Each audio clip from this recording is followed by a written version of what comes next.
Hey, good day everyone. So for today, I will be discussing the second part of my lecture on the lipids, which is now on the lipid digestion and absorption.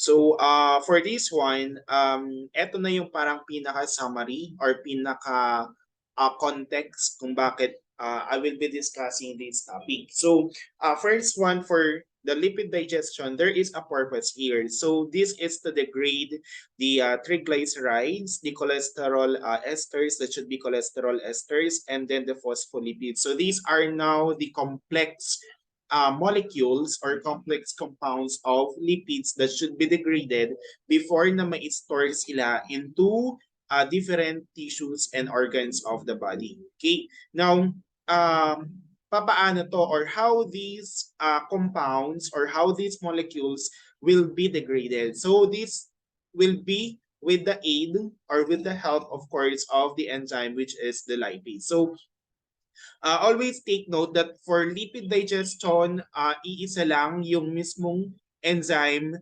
na tawag nito na merong role or merong responsibility when it comes to breakdown of lipids. We have the lipase. Okay? So, yun yung palagi ninyong tatandaan that when it comes to lipids, we have the lipase. So, madali lang ninyo naman tong i-memorize kasi the lipase was derived also from the word itself, the lipids. And of course, we have the bile. So we have the phospholipids and then the bile salts. Malaki yung role ni bile din later on how these fat globules, etong mga fat globule molecules will be emulsified or will be breakdown into smaller fat droplets. I will try to discuss that one later on. And saan nangyayari yung lipid digestion? From the mouth to small intestine. Pero usually nangyayari yung fat digestion doon sa stomach. Okay. Ang mouth kasi, merong specific enzyme etong mouth na to, you will be encountering this one later on. Merong specific enzyme dito sa mouth, pero inactive form pa lang siya. So, hindi pa siya activated. So, meaning to say, kahit na nandoon yung enzyme na yon sa mouth, hindi pa din kaya na makakapag-digest ng fat doon sa mouth. Okay? Kaya ang nangyayari doon sa stomach, doon nagkakaroon ng partial hydrolysis na tinatawag natin.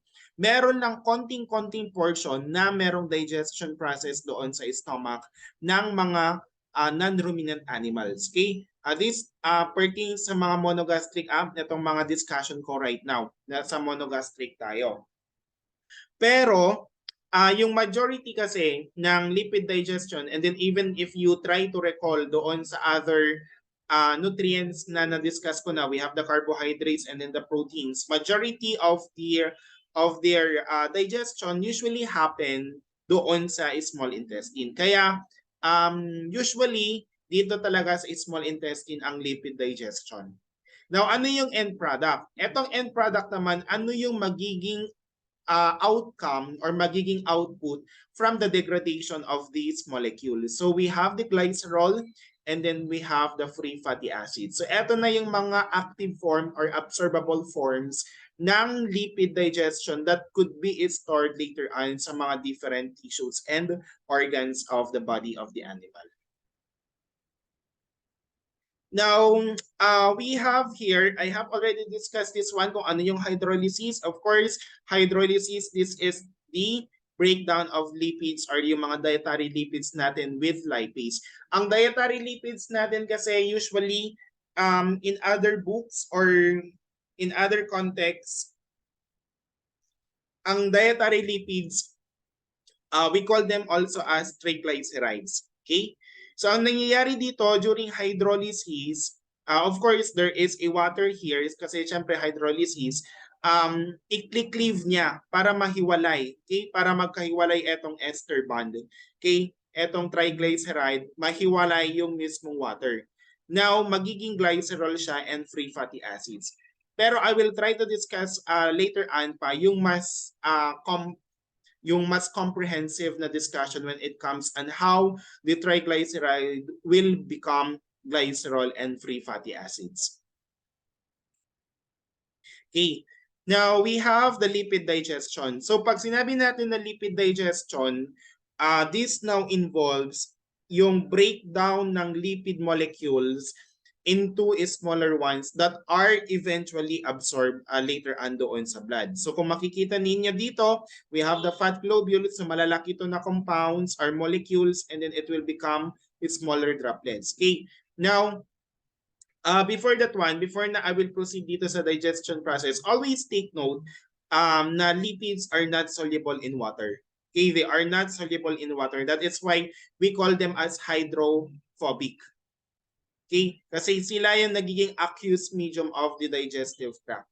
Kaya the initial step, no? The initial step in lipid digestion before na magkaroon ng lipid digestion is to make them dissolve in water.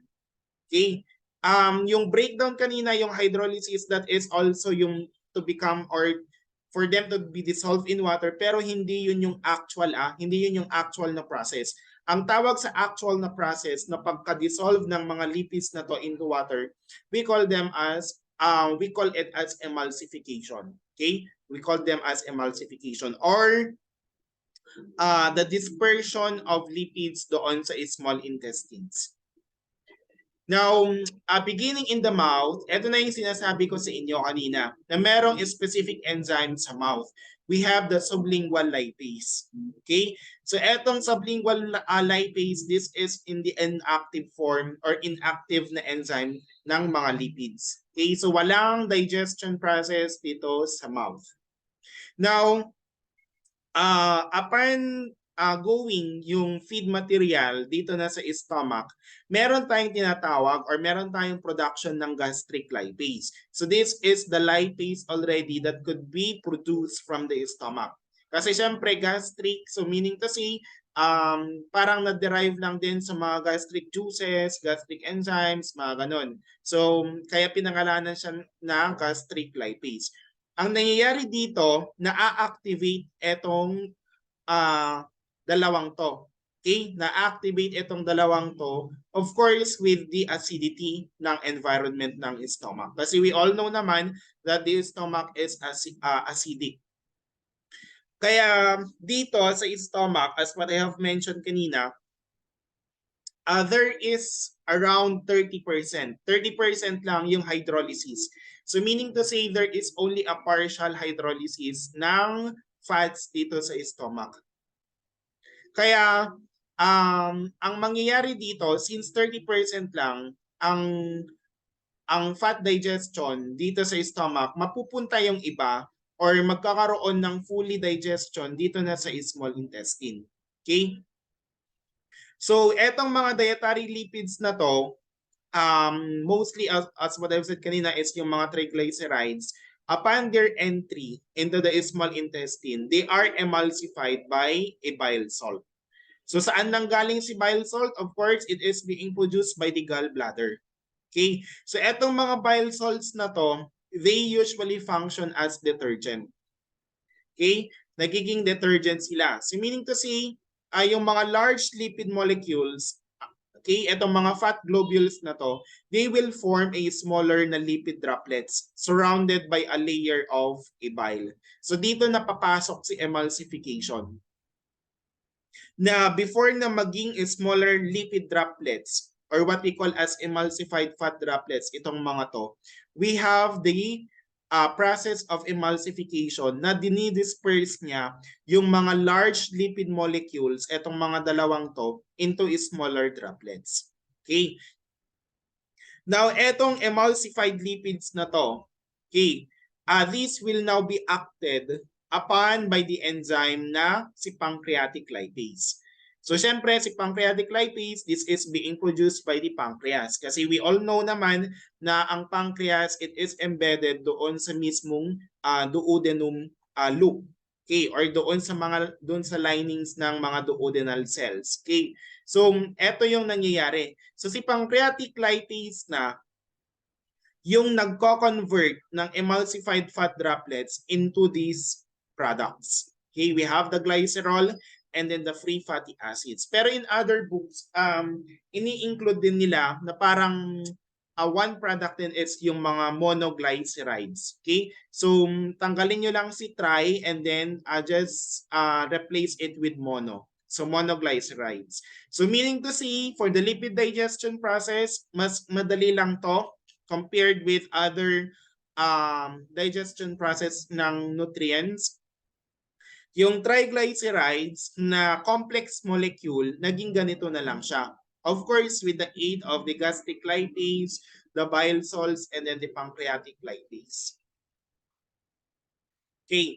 Now, etong mga lipid digestion products na to, they will be assembled into micelles. Okay, ito yung mga micelles na tinatawag. So ano tong mga micelles?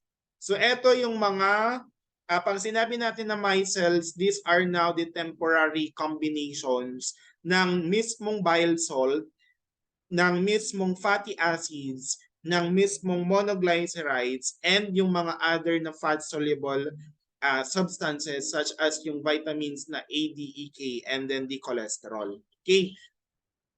Now, ano ba tong mga micelles na to? So, etong mga micelles na to, they are water soluble.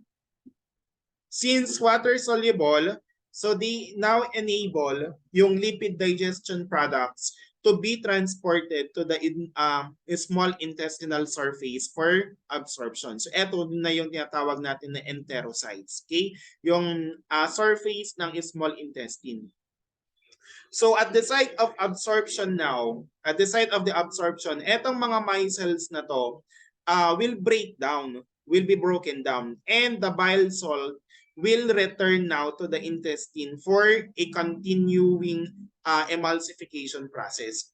Okay, kung kumbaga meron pang natira na konting fats doon, so babalik si bile salts dito. Kasi as what I have said kanina, temporary na nalalagay dito sa micelles yung mga bile salts along with the fatty acids and yung mga monoglycerides. So after dito na, si bile salts babalik na sa small intestine. Ang tawag doon sa process na yon, yung pagbalik ng bile salts, okay? Para i-continue niya yung natitira pang fats na for emulsification process. We call that one as bile salt recycling. So parang ire-recycle, parang ganun lang. So bile salt recycling. So meaning to say, the components that are absorbed now into the enterocytes are being absorbed by passive diffusion. Okay? By passive diffusion. So, yung ability ng micelles na to, and with the presence ng bile salt, these are very important for lipid digestion. Okay? And kung walang bile salt and wala itong micelles na to, ang mangyayari kasi, it would affect now yung digestibility. Okay? Maapektuhan yung digestibility. For example, kumbaga, since etong mga saturated na fatty acids, they are less efficient, no, than when we compare it sa mga unsaturated fatty acids doon sa pag-form ng micelles. So kailangan, if we try to look at it, pag nagbibigay tayo ng animal ration, dapat merong combination ng saturated and unsaturated fatty acids. Okay? Kasi less efficient itong saturated fatty acids in the formation of micelles. Okay? So, as what I've said, kailangan merong combination ng dalawang fatty acids na to para ma-form itong micelles na to. So, once inside the intestinal cell na or the enterocyte, etong mga monoglycerides and fatty acids, they are, we call that one as re-esterified. Okay, mare-re-esterified sila. And together with esterified na cholesterol. Okay? And then of course, we have yung mga lipoproteins, we have the phospholipids, and etong mga to na, okay, yung mga monoglycerides and fatty acids together with the esterified na cholesterol, lipoproteins, phospholipids, they will be assembled into a chylomicrons na tinatawag natin. Okay? So etong mga chylomicrons na to, sasama sila. Sasama sila later on doon sa blood circulation for deposition. So they are being secreted now in the lymphatic system. Okay? Actually, on the lymphatic vessel to. So always take note na yung mga micelles natin and etong mga chylomicrons, these are the temporary compounds that are being formed during lipid absorption. Okay? So paano yung deposition now? And the deposition process, since sumama na si chylomicron dito towards the blood circulation for deposition, okay, and the blood vessel to sa arterial na circulation, meron din presence ng lipoprotein lipase. Okay? Parang ito is to break to return to glycerides, the free fatty acids, cholesterol, and then the addict. Para ma-deposit tong mga to, etong mga to, merong kailangang tawag nito, interference ng lipoprotein lipase para ma-deposit sila sa mga cells. Okay, so saan sila ma-deposit? We have the muscles, we have the adipose tissues, and then the liver for storage and for further metabolism. Okay, kasi syempre si fats mismo, it is the second nutrient na pwedeng pagkuhanan ng energy yung animal kapag ito ay nagkaroon ng hunger. Okay? So during famine, usually upon using or upon utilizing yung glycogen, okay, as the stored na energy ng animals natin, ang susunod na gagamitin na niya is yung fats. So yung mga na-deposit na sa mga muscles, sa adipose tissues, and then sa liver, yun na yung gagamitin ni animal. Okay? Now, we have the lipid digestion naman sa ruminants. Yung sinabi ko kanina is yung lipid digestion sa monogastric. So this will now be the last part of my discussion. So, usually kasi, in ruminant animals, yung lipid content ng diet nila is very low. Parang nasa around 5% lang, under 5% lang.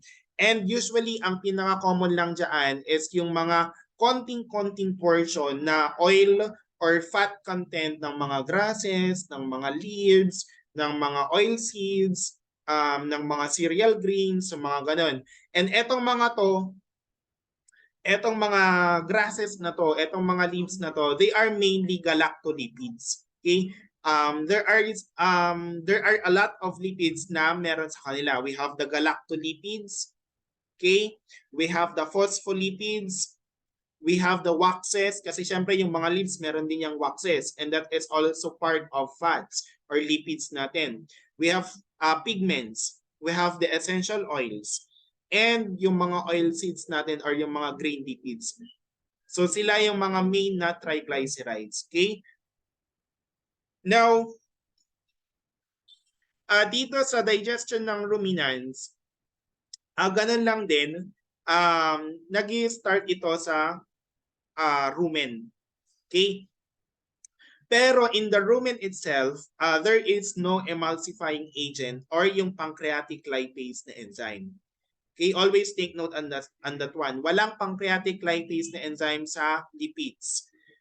Most specifically sa mga ruminants. So ang nangyayari dito, ang meron sa kanila, ang meron lang kay rumen, okay, ay yung mga rumen microbes na nagpo-produce ng microbial lipase. Okay? So before na ma-produce itong microbial lipase, i-produce ito ng mga rumen microbes. Okay, yung mga microorganisms na present doon sa rumen, sila din yung magpo-produce ng microbial lipase. So parang ganun lang din doon sa carbohydrate digestion. Okay? So kapag etong mga dietary lipids will enter the rumen, yung first initial step is the hydrolysis of the ester linkages doon sa mga triglycerides, doon sa mga phospholipids, and etong mga glycolipids. Okay?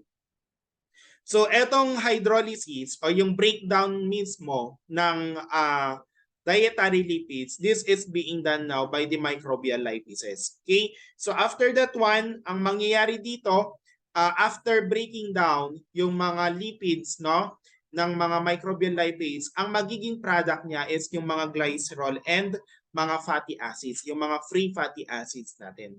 Of course, from the lipid backbone yan. So, ang mangyayari dito, si glycerol, this will be readily metabolized by the rumen bacteria. Okay?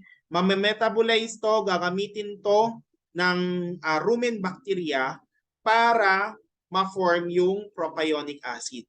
Ano tong propionic acid? This is one of the VFAs or the volatile fatty acids. Okay? And usually, kapag pinakain natin yung animals ng supplemental fat, nag-i-increase. Okay? Nagkaroon ng increase doon sa proportion ng propionic acid. Okay? So meaning to say, hydrolysis is a prerequisite for the next step. So hanggang dito pa lang tayo sa glycerol.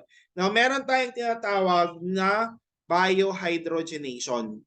Ang biohydrogenation, ito na yung second, the major transformation ng mga dietary lipids that can undergo in the rumen. Okay? So ang mangyayari dyan, etong mga fatty acids na merong double bonds, they will be altered by microbes to form a more stable na fatty acids. Okay? So from unsaturated fatty acids, magiging stable na sila na fatty acids. Okay?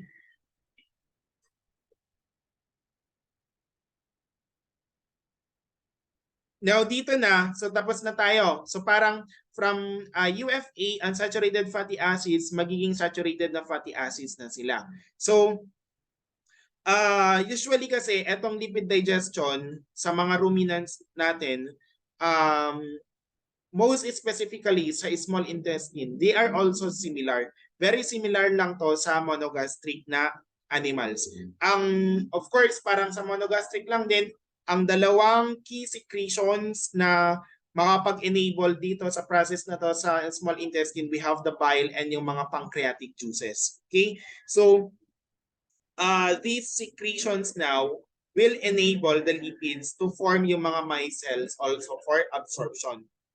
So, yung mga, yung mismong bile, it usually supplies now yung mga bile salts and pancreatic juice and enzymes. Okay? So these compounds now will desorb the fatty acids from feed particles and bacteria, allowing the formation of the micelles. Okay? So once na itong mga micelles are nabuo, they will now facilitate the transfer of water-insoluble lipids across the intestinal epithelial cells of the jejunum. Okay? Where the fatty acids are being absorbed. So meaning to say, sa jejunum na part ng small intestine, doon na-absorb ang mga fatty acids. Okay? So within the intestinal epithelial cells, the fatty acids now are re-esterified into triglycerides. And then, of course, they will be packaged also into chylomicrons for the transport naman doon sa lymphatic system. Okay? So, I believe that with that discussion, I hope that you have understood the process of lipid digestion. So, we have some key points here para kahit papaano, parang as a summary of my discussion, you will truly understand kung ano man yung na-discuss ko. So, una, of course, ang digestion ng fat is mainly done doon sa small intestine. Okay. Number 2, yung mga bile salts, they emulsify the fat, and yung mga pancreatic lipase, they hydrolyzes them to release yung fatty acids and glycerol. Now for the micelles naman, they are the temporary compounds that are being formed during the fat digestion and absorption process. Okay, so they are water soluble and the lipid digestion products to be transported to the small intestinal surface for absorption is embedded doon sa micelles. So, at the site of absorption now, etong mga micelles will break down and yung mga components are being absorbed into the small intestine by a passive diffusion. So, after that one, yung mga bile salts will return to the intestine for a continuation ng emulsification process. So, yung paggamit ulit ng bile salt for fat digestion, that is what we call as bile salt recycling. So sa mga ruminant animals naman, lipids usually undergo hydrolysis and biohydrogenation in the rumen.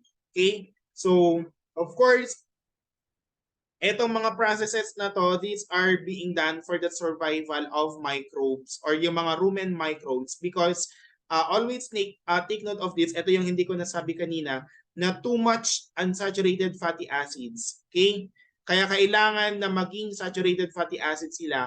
Too much unsaturated fatty acids can harm yung microbial survival. Okay? Kaya meron tayong tinatawag na biohydrogenation. Now, during biohydrogenation, there are several intermediate na fatty acids that are being formed. Okay? And doon sa lipid digestion ng ruminant na, doon na sa small intestine, almost the same na lang yan. And of course, we have the last one, we have the chylomicrons. They are the temporary compounds that are being formed during lipid absorption. So that will now end my discussion about lipid digestion and absorption among ruminants and non-ruminant animals. So thank you very much for listening.